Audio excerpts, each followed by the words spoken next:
አሁን ያ ምስጋና ወይ ደግሞ ስንመሰገን መቀበል በውስጥ ነው። ለምሳሌ ሕዝቅያስ የሚባል የእስራኤል ንጉስ ነበረ። ትንቢተ ኢሳይያስ ላይ ያለላችሁ ታሪኩ። ሕዝቅያስ የፋርስ ንጉስ መጣና ወረረው። ምን አለው መሰላችሁ? አንተም ጣዖት አምልክ፣ የ7 ዓመት ግብርም አግባ አለው። አረ ግብሩን እገብራለሁ፣ እኔ ግን ጣዖት አላመልክም አለው። ገንዘብ ቸግሮ የመጥቶ መስሏል?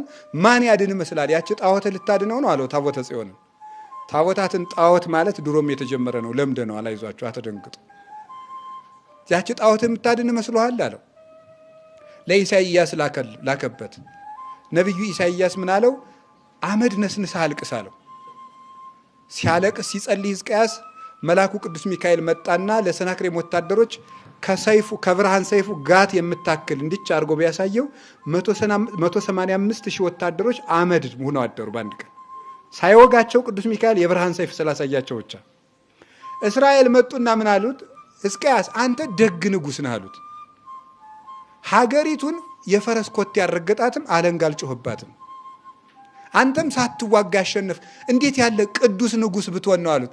ነው እንጂ ብሎ በልቡ ተቀበሉ። መመልሱ ምንድን ነበር? ኃይል የማን ነው ነበር ማለት የነበረበት? የእግዚአብሔር ነው። ትክክል ናችሁ ስላለ ይላሉ ሊቃውንቱ፣ እንደዚያ ብሎ ያሰበበትን ልቡን ውጋት ይዞት አደረ። እንደዚያ እኔ ነኝ ብሎ በማሰቡ የማያስቀምጥ የማያስቆም ህመም ያዘው። ከዚያ በኋላ አልቅሶ እሪ ብሎ ኢሳይያስ እንደገና ወደ እግዚአብሔር ጸልዮ መጥቶ ከዚያ ውጋት ያዳነው። 15 ዓመትም በእድሜው ያስጨመረለት። ምስጋናን ሲያመሰግኑን ራሱ በውስጥ መደሰት አይገባም፣ እንዳልሆነ እናውቃለን። አንድ አባት ብሎ ይናገራሉ። አይ ሰዎች አንተን ሲያመሰግኑህ አንተ ኃጢአትህን አስብ ይላል። አሁን ለምሳሌ ስትሰጡ አይተው ሰዎች ለጋስ ነህ ብለው ያመሰግኗቸዋል፣ ግን ሌባም ናቸው። ይቅርታ ስሰርቁ አላየኋቸውም። ያ ሌብነት ማሰብ። ለጋስ ነህ ሲሉ ሌብነታችን ትዝ ማለት። ኃጢአትህን አስብ። ሰዎች ጽድቅህን ሲያዩ አንተ ኃጢአትህን ተመልከት። ሰዎች አንተን ሲያመሰግኑ አንተ ፈጣሪህን አመስግን፣ እግዚአብሔርን አመስግን። ይህንን ማድረግ ነው። ከቃሉ ጋር ናችሁ? ከቃሉ ጋር ናችሁ? እግዚአብሔር ከሁላችን ጋር ይሁን። ትዕቢት ማለት ይሄ ነው፣ ሰዎችን ደምድሞ መናቅ።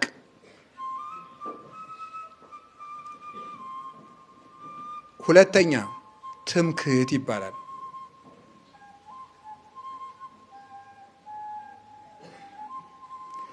ትዕቢትና ትምክህት የተለያዩ ናቸው። ትምክህት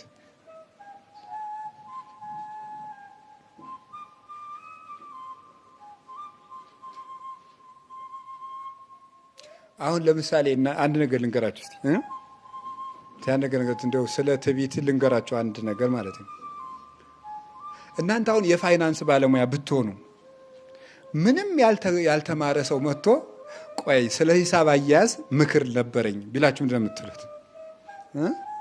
ወደዚያው ሰዱስ ሰው ያትሉን ትላላችሁ። እንዴት እንደዚህ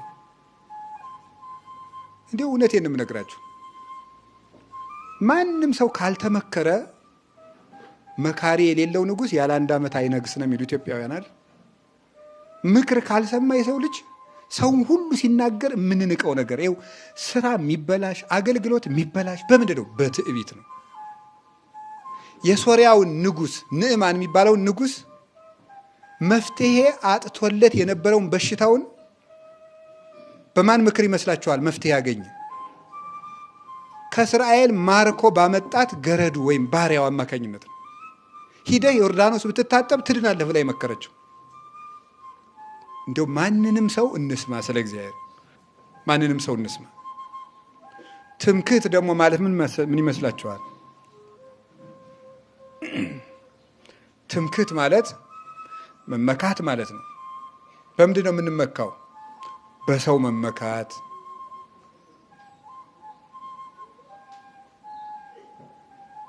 በእውቀት መመካት፣ በሀብት መመካት፣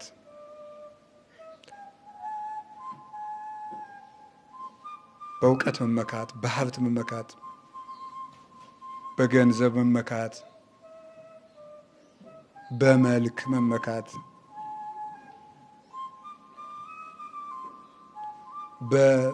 በጤና ራሱን እንመካለን እኮ።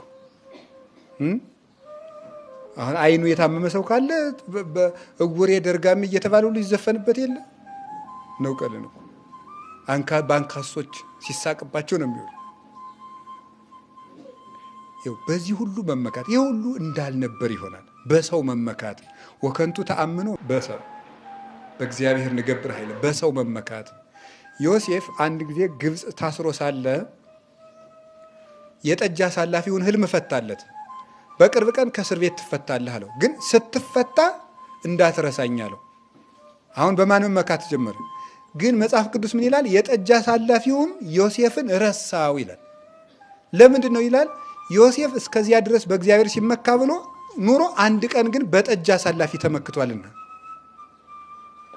እና መመካት የሚባለው እሱ ነው። በእውቀት ዘሰ ኢትሜካ ለይትመካ በአእምሮ ወበለበው እግዚአብሔር።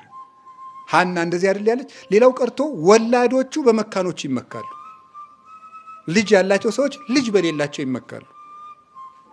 ጎበዝ ልጅ ያላቸው ሰዎች ሰነፍ ልጅ ባላቸው ልጆች ይመካሉ።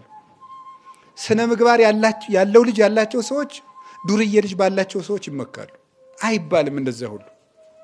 ለእናት ክፉ ልጅ የላትም፣ ሁሉም ልጇ ጥሩዋ ነው። አይመከም። የኔ ልጅ ሴቶችም እኮ ሲመጻደቁ አንዳንድ ጊዜ እኔ ሳስበው ነው ዝም ብዬ የኔ ልጅ እግዚአብሔር ይመስገን በጣም ጥሩ ልጅ ነው፣ ሸካፋ ነው። ያችኛቱን ለማብሸቅ እኮ ነው፣ ለመንካት።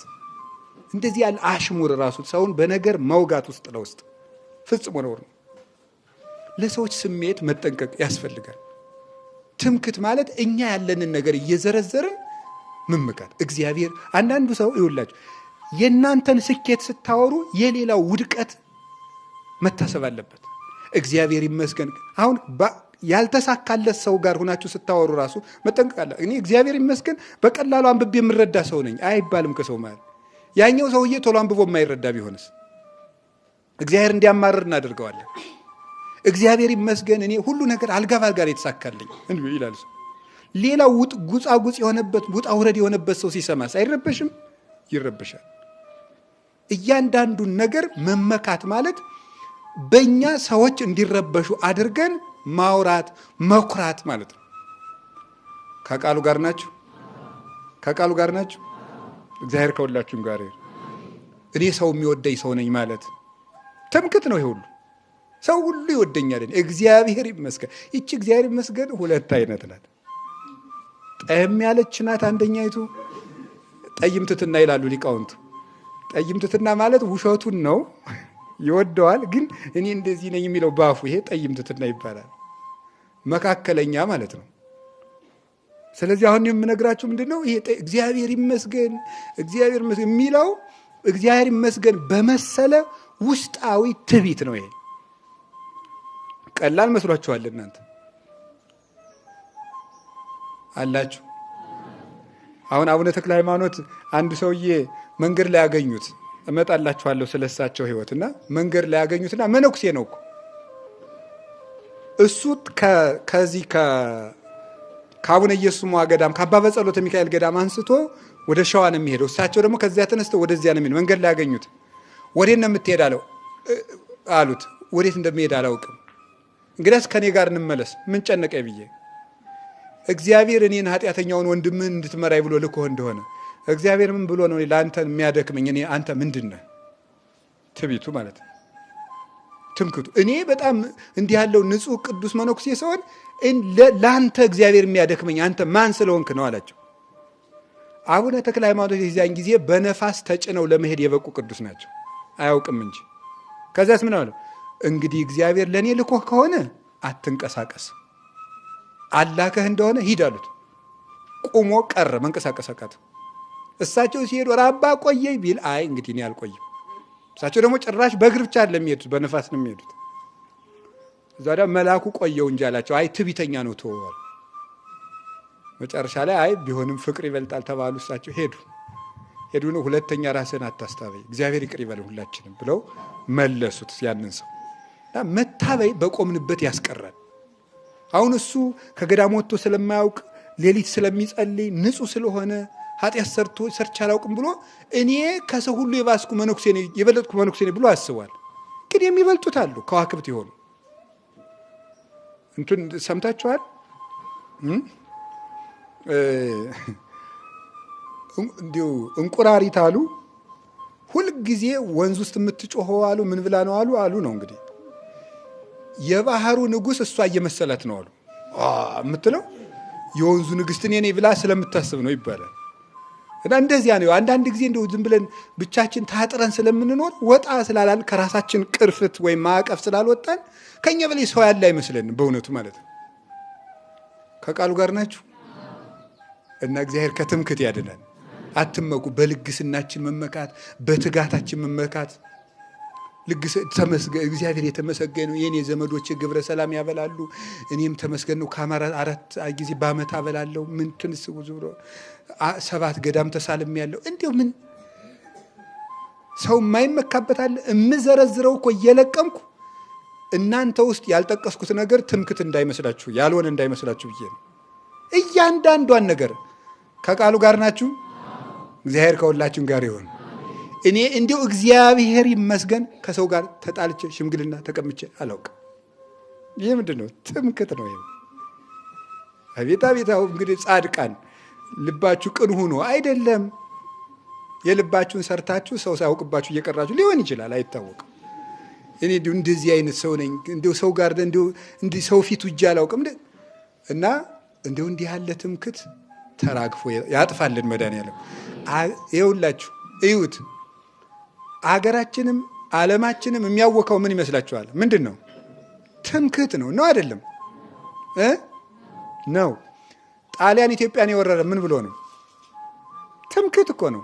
ጥቁርማ ሊያሸንፈን አይገባም ነው እኮ። ትምክት ነው አይደለም? ይሄ አዎ። እንዴት ነው ሊያሸንፈን የሚችለው? በፍጹም ብለው ነው የመጡት። አሁን አሜሪካ፣ ራሽያ ምናምን የአቶሚክ ቦምብ ውድድር የሚደረገው የኒውክሌር ውድድር ምን ይመስላችኋል? ትዕቢት ነው እኮ። የነሱ ቦምብ መወዳደሪያ ሆነን ድሃ አለቀ። የነሱ የሀብት መወዳደሪያ፣ የነሱ የርዕዮተ ዓለም መወዳደሪያ ሆነን ድሃ ያልቃል። ስለዚህ እግዚአብሔር ሰዎች በሀገር መከራ ያየ ነው፣ በዓለም መከራ ያየ ነው። እቤት ውስጥ መከራ ያለው በምንድን ነው? አሁን ከባልና ሚስት መካከል ወይ የሚስት ወይ የባል ቤተሰብ በገንዘብ ደከም ያሉ ከሆኑ እነዚያ የሚረዱ ከሆነ አንደኛው ምን ይላል? እና የኔ ሰዎች ቁንጣሽ ፈልገውብህ ያውቃሉ እንዴ? የራስህ ናቸው የራስሽ ናቸው ይላል። ትዕቢት ነው። ይሄም ትምክት ነው። ያንዱ የማይረዱ ከሆነ የሚረዱት ይነቀፋሉ። በሰው ነካ እንደው ስለ ሕያው እግዚአብሔር ብላችሁ ሰውን በነገር አትሸንቁጡ። በጣም ነውር ነው በእውነት። እግዚአብሔር እነዚህን የሽንገላ ከንፈሎች ይነቅላቸዋል።